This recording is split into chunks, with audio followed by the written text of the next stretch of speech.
Hello दोस्तों, मैं हूं अली जो कि अनअकैडमी पे एक वेरीफाइड स्केटर हूं। आप सभी का Haidari Study Point YouTube channel पे स्वागत करता हूं।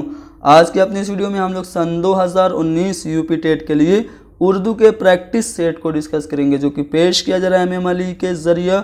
आप लोग मुझे अनअकैडमी पे फॉलो करें, हैदरी स्टडी पॉइंट को ज़रूर सब्सक्राइब करें। तो चलिए शुरू करते हैं। आपके सामने एक नज़्म का पैसेज दिख रहा होगा। सबसे पहले इस पैसेज को पढ़ेंगे, इसे समझेंगे, फिर इससे रिलेटेड सवालों के जवाबात को ढूंढेंगे। नज़्म में कहा जा रहा है कि रखते हो अगर होश तो इस बात को समझो, तुम शहद की मक्खी की तरह इल्म को ढूंढो। ये इल्म भी एक शहद है और शहद भी ऐसा दुनिया में नहीं शहद कोई इससे मुसफ़ा। ये अक्ल के आईने को देता है सफाई, है शहद तो मक्खी की ये इंसान की कमाई। सच पूछो तो इंसान की अजमत है इसी से, इस खाक के पुतले को संवारा है इसी ने। फूलों की तरह अपनी किताबों को समझना, फूलों की तरह अपनी किताबों को समझना, चस्का हो अगर तुमको भी कुछ इल्म के रस का। तो दोस्तों, ये जो पैसेज था वो इल्म पे बेस्ड था। इसमें शायर कह रहा है कि जिस तरह शहद की मक्खी शहद के लिए फूलों को ढूंढती है और रस निकालती है, उसी तरह से हम इंसानों को इल्म ढूंढना चाहिए, क्योंकि इल्म भी एक शहद है और इल्म एक ऐसा शहद है जिसके जितना साफ और शफाफ कोई भी शहद नहीं है। शायर कह रहा है कि इल्म क्या करता है, इल्म अक्ल के आईने को साफ करता है। कह रहा है शायर कि शहद की मक्खी की जो कमाई है वो शहद है, लेकिन इंसान की कमाई उसका इल्म है। कह रहा है शायर कि सच पूछो तो इंसान की जो अजमत है वो इल्म की वजह से है, क्योंकि इल्म ने ही इस खाक के पैकर को या खाक के पुतले को यानी कि इंसान को संवारा है। कहा जा रहा है कि फूलों की तरह अपनी किताबों को समझना, यानी कि अगर तुमको इल्म का चस्का है, तुम चाहते हो कि इल्म हासिल करो, तो तुम फूलों की तरह अपनी किताबों को समझना, क्योंकि जिस तरह से फूलों से शहद की मक्खी रस निकाल लेती है, वैसे ही तुम अपनी किताबों से इल्म को हासिल कर लेना। तो ये था पैसेज। अब हम लोग इससे रिलेटेड 6 सवालों के जवाबात को ढूंढेंगे। पहला सवाल यह कि शायर ने इल्म को किस तरह ढूंढने को कहा है। तो जैसा कि आप लोग पैसेज में देख सकते हैं, शायर ने इल्म को शहद की मक्खी की तरह ढूंढने को कहा है। दूसरे मिसरे में ये बात कहा जा रही है कि तुम शहद की मक्खी की तरह इल्म को ढूंढो। अगला सवाल है कि शायर ने मुशफ़्फ़ा शहद किसे कहा है। तो दोस्तों, शायर जो कह रहा है वो इल्म को कह रहा है कि इल्म भी एक शहद है और इल्म ऐसी साफ सुथरी शहद है जैसी कोई भी शहद नहीं है, यानी कि शायर ने मुशफ़्फ़ा शहद इल्म को कहा है। अगला सवाल है कि इंसान की कमाई इल्म है। तो शहद की मक्खी की कमाई क्या है? इंसान की कमाई जिस तरह से इल्म है, वैसे ही मक्खी की कमाई क्या है? शहद है। अगला सवाल कि इंसान की बड़ाई किस में है। किसी भी इंसान की अजमत और बड़ाई किस में है? क्या किसी की खुशामद करने में? जी नहीं दोस्तों, अगर आप किसी की खुशामद करेंगे तो इससे आपकी बड़ाई तो बिल्कुल नहीं होगी। झूठी तारीफ करने में भी इंसान की बड़ाई नहीं है। इंसान की बड़ाई है इल्म की अहमियत बयान करने में। तो यहाँ पे हमारा सी वाला ऑप्शन सही जवाब हो जाएगा। अगला सवाल है कि शायर के नज़दीक अगर इल्म का चस्का लग जाए तो किसको फूलों की तरह समझना चाहिए। तो दोस्तों, जो आखिरी शेर है उसको पढ़िए कि फूलों की तरह अपनी किताबों को समझना, चस्का हो अगर तुमको भी कुछ इल्म के रस का, यानी कि अगर किसी भी इंसान को इल्म का चस्का लग जाए तो फूलों की तरह अपनी किताबों को समझना चाहिए। जिस तरह से शहद की मक्खी फूलों से रस निकालती है, उसी तरह हमें किताबों से इल्म हासिल करना चाहिए। अगला और इस पैसेज का आखिरी सवाल है कि अजमत का मतलब क्या है। तो दोस्तों, अजमत का मतलब होता है बड़ाई के, बुजुर्गी के। बढ़ते हैं। अगला सवाल यह है कि कागजी है पैरहन किसकी खुद नविश्त है। दोस्तों, कागजी है पैरहन ये ऑटोबायोग्राफी है, खुद नविश्त है इस्मत चुगताई की। अगला सवाल ये कि खाकम बदहन, खाकम बदहन किताब का नाम है, ये किसकी किताब है? क्या रशीद अहमद सिद्दीकी की है, मुजतबा हुसैन की है, मुश्ताक अहमद यूसुफी की, या फिर KP सक्सेना की? तो दोस्तों, खाकम बदहन किताब मुश्ताक अहमद यूसुफी की है। अगला सवाल कि आब हयात किसकी तसनीफ़ है दोस्तों? आब हयात उर्दू की बहुत ही मशहूर व मारूफ किताब है। ये तसनीफ़ है मोहम्मद हुसैन आज़ाद की। मोहम्मद हुसैन आज़ाद ने अपनी इस किताब में उर्दू के मशहूर शायरों का तज़किरा किया हुआ है। इसी किताब में उन्होंने उर्दू ज़बान के मुतालिक ये कहा कि इतनी बात तो हर शख्स जानता है कि उर्दू ब्रज भाषा से निकली है। तो ये भी इम्पोर्टेंट है, उर्दू ब्रज भाषा से निकली है, किसका कौल है, पूछा जाता है। अगला सवाल ये कि तज़किरा किस ज़बान का लफ्ज़ है? तो दोस्तों मैं तज़किरा की बात करूं तो ये अरबी ज़बान का लफ्ज़ है, जो कि ज़िक्र से बनाई यानी कि याद करना।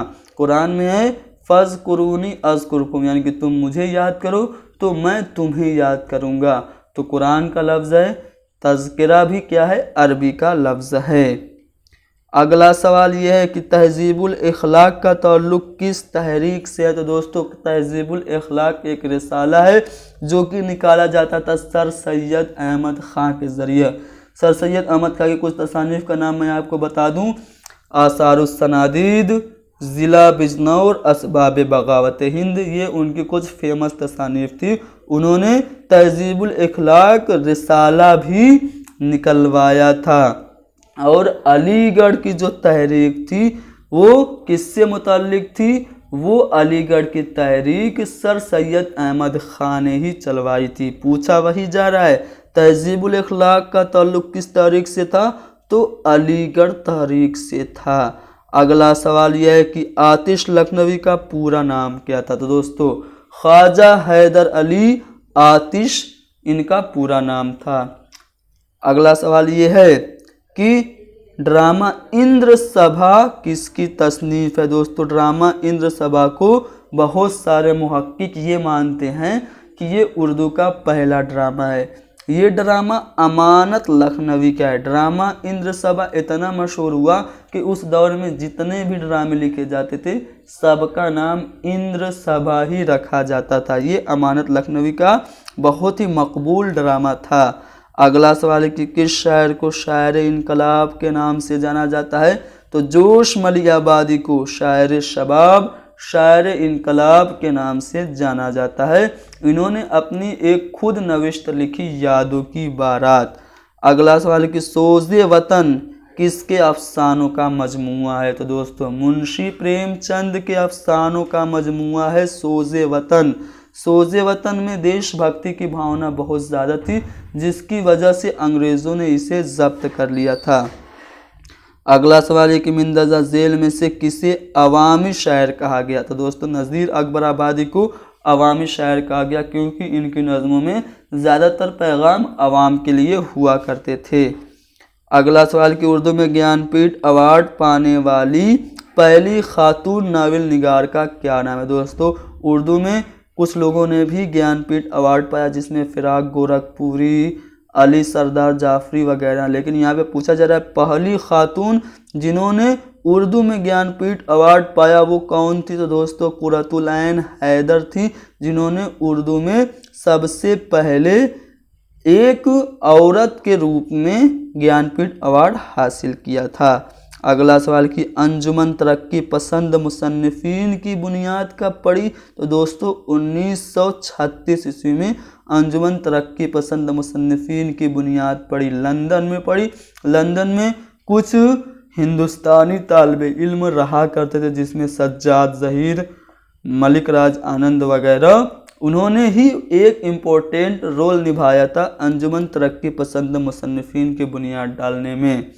अगला सवाल ये है कि लंदन की एक रात किसकी तसनीफ़ है? तो दोस्तों लंदन की एक रात तसनीफ़ है सज्जाद ज़हीर की।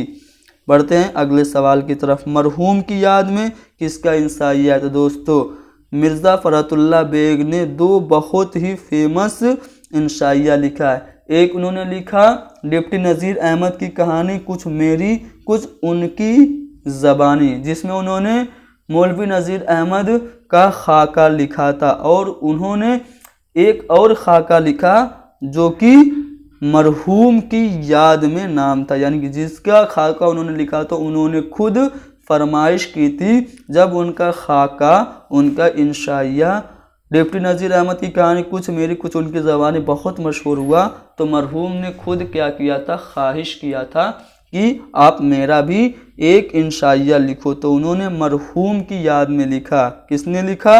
मिर्ज़ा फ़रहतुल्लाह बेग ने।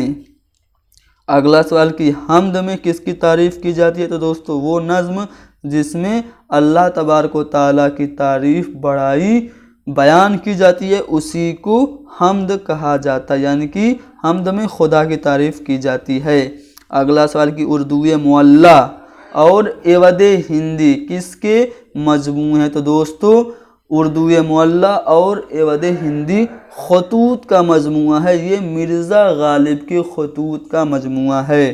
बढ़ते हैं अगले सवाल की तरफ। उर्दू के सबसे बड़े फ़लसफ़ी शायर कौन हैं? तो दोस्तों उर्दू के सबसे बड़े जो फ़लसफ़ी शायर हैं वो अल्लामा इकबाल हैं। खुद ही को कर बुलंद इतना कि हर तकदीर से पहले खुदा बंदे से खुद पूछे बता तेरी रज़ा क्या है। बेखतर कूद पड़ा आतिश नमरूद में इश्क, बेखतर कूद पड़ा आतिश नमरूद में इश्क, अक्ल है महवे तमाशाए लबे बाम अभी। ये सभी अशार अल्लामा इकबाल के। अच्छा बताइए, मैंने जो दूसरा वाला शेर पढ़ा, बेखतर कूद पड़ा आतिश नमरूद में इश्क, अक्ल है महवे तमाशाए लबे बाम अभी इसमें कौन सी सिनत है? तो दोस्तों यहाँ पे हज़रत इब्राहीम अलैहिस्सलाम की बात हो रही है। वो नमरूद की आग में बेखतर बिना डर के कूद गए थे, यानी कि किसी मशहूर किस्सा की तरफ इशारा हो रहा है, तारीख़ी वाक़े की तरफ इशारा हो रहा है, तो इसलिए इसमें सिनत तलमी हो जाएगी। बढ़ते हैं अगले सवाल की तरफ। इस शेर में कौन सी सिनत है? हस्ती अपनी हुबाब की सी है, ये नुमाइश सुराब की सी है। दोस्तों कुछ लोग इसको शराब पढ़ते हैं, कुछ लोग सुराब पढ़ते हैं। और यह है क्या, मैं आपको बता दूं, हुबाब का मतलब होता है बुलबुला। कह रहे हैं मीर तक मीर कह रहे हैं कि जो अपनी ज़िंदगी है वो एक बुलबुले की तरह, यानी कि जितनी देर में बुलबुला बन के ख़त्म हो जाता है, हमारी ज़िंदगी भी वैसी है। और ये जो नुमाइश है, ये जो रंगरलियाँ दिख रही हैं, ये जो नुमाइशें दिख रही हैं, ये कैसी हैं? ये सुराब की जैसी। सुराग को हिंदी में मृग याचिका कहते हैं। आपने देखा होगा रेगिस्तानी इलाकों में जब धूप बहुत तेज़ रहती है और धूप चमकती है तो दूर से लोग देखते हैं तो उनको ये भ्रम होता है कि आगे पानी है, लेकिन वो पानी नहीं होता है। तो उसी को उर्दू में शराब कहते हैं या सुराब कहते हैं। तो कहा यह जा रहा है कि ये जो शेर है कि हस्ती अपनी हुबाब की सी है, ये नुमाइश सुराब की सी है, इस शेर में कौन सी सिनत है? तो दोस्तों इसमें सिनत तस्बीह है, क्योंकि यहाँ ज़िंदगी की तशबीह बुलबुले यानी कि हुबाब से दी जा रही है, कंपैरिजन किया जा रहा है। अगला सवाल कि निम्नलिखित में से या मिन दर्जा झेल में से कौन मुहावरा है? दोस्तों बहुत आसान सा है, दूसरा वाला जो ऑप्शन है, जैसी करनी वैसी भरनी, ये क्या है? मुहावरा है। अगला सवाल है कि मिन दर्जा झेल में इसमें मुसग्गर कौन है? दोस्तों इसमें मुसग्गर क्या होता है? वो इस्म जिसको कि क्या किया जाता है? छोटा करके पेश किया जाता है। जैसे संदूक क्या है? बड़ा है, उसको मैंने छोटा कर दिया, संदूकचा कर दिया, तो ये क्या हो गया? ये इसमें मुसग्गर। जैसे बाग है, उसको मैं छोटा कर दूं और कह दूं बागीचा, तो ये क्या हो जाएगा? इसमें मुसग्गर। तो यहाँ पे निम्नलिखित जो चार ऑप्शन है इनमें से इसमें मुसग्गर जो है वो संदूकचा है। अगला सवाल कि वो फेल जिसका फ़ाइल मालूम न हो उसको हम लोग क्या कहते हैं? जिसका फ़ाइल मालूम न हो उसको हम लोग कहते हैं फेले मजहूल। जैसे मैं कहूँ कपड़ा धुला गया, कपड़ा किसने धुला? नहीं पता। लेसन याद किया गया, लेसन किसने याद किया? नहीं पता। यानी कि इसमें जो ऑब्जेक्ट है उसका पता नहीं है, तो जिसमें ऑब्जेक्ट नहीं होता है उसको हम लोग फेले मजहूल कहते हैं। अगला सवाल कि ऐसे लफ्ज़ जो एक जैसे माना रखते हैं क्या कहलाते हैं? दोस्तों एक जैसे जो माना रखते हैं उनको हम लोग क्या कहते हैं? सिनोनिम्स अंग्रेज़ी में कहते हैं, हिंदी में समानार्थी कहते हैं और उर्दू में मुतरादिफ या फिर हम माना कहते हैं। जैसे मैं कहूँ सुकून और चैन, दोनों क्या हैं? आपस में मुतरादिफ हैं। बहुत सारे ऐसे आपको देखने को मिल जाएंगे। कुछ एग्जाम्पल मैं आपके सामने रख रहा हूँ। जैसे मैं कहूँ कि अरे सलीम और फिर मैं कहूँ अक्लमंद, तो ये दोनों क्या हैं? दोनों आपस में हम माना हैं। बढ़ते हैं अगले सवाल की तरफ। अगला सवाल और आखिरी सवाल इस प्रैक्टिस सेट का ये है कि कलाम में अल्फाज के मानवी हुस्न बढ़ाने और मुख्तलिफ तरीके से पेश करने के इल्म को क्या कहते हैं। यानी कि कोई भी कलाम हो उसमें हम उस पर ज़्यादा क्या करें, उसका जो मानवी हुस्न है उसको बढ़ाने के लिए या फिर मुख्तलिफ तरीके से पेश करने के लिए जिस इल्म का इस्तेमाल करते हैं उसको क्या कहते हैं। तो दोस्तों उसको हम लोग इल्म बयान कहते हैं। जैसे किसी की अगर तारीफ़ करना हो तो हम सीधे सीधे कह देते हैं कि फ़लाँ लड़की चाँद की तरह खूबसूरत है। सीधे हम खूबसूरत भी कह सकते थे, लेकिन हमें क्या करना है, मानवी हुस्न बढ़ाना है, अपनी बात में वज़न रखना है। तो किसी खूबसूरत लड़की को हम उसको चाँद की तरह कह देते हैं। कोई बहादुर है तो उसको हम लोग कह देते हैं तुम तो शेर की तरह हो। तो यहाँ पे हम क्या कर रहे हैं, इल्म बयान का इस्तेमाल कर रहे हैं। कलाम का हम लोग क्या कर रहे हैं, मानवी हुस्न बढ़ा रहे हैं। इसके बहुत सारे एग्जाम्पल हैं। सेनात में इसी से सवाल पूछे जाते हैं। दोस्तों सवाल कैसे पूछे जाएंगे मैं आपको बता दूं। एक शेर रहेगा और आपसे पूछा जाएगा कौन सी सेनात है। जैसे आपको शेर दे देगा कि नाजुकी उसके लब की क्या कहिए, पंख उड़ी एक गुलाब की, इसमें कौन सी सेनात है, इसमें सेनात है सेनात तस्बीह।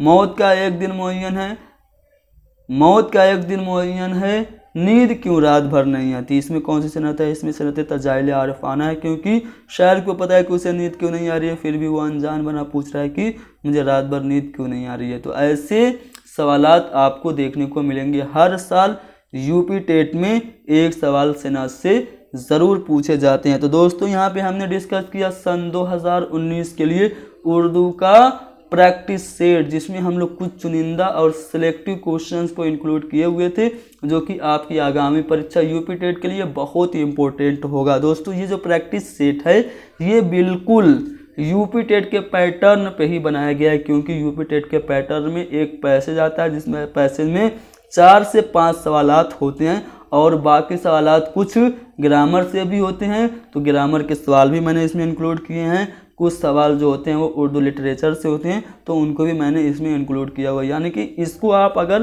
पढ़ेंगे तो इससे आपको अंदाज़ा हो जाएगा कि यूपी टेट में हमें कैसे सवालात देखने को मिलेंगे। तो आज के लिए इतना ही बस। Thank you very much. आप लोग मुझे व्हाट्सअप करते रहिए, जिसको भी PDF चाहिए। नंबर तो आपको पता ही होगा, फिर भी एक बार बता दे रहा हूँ, 72 75 54 98 90।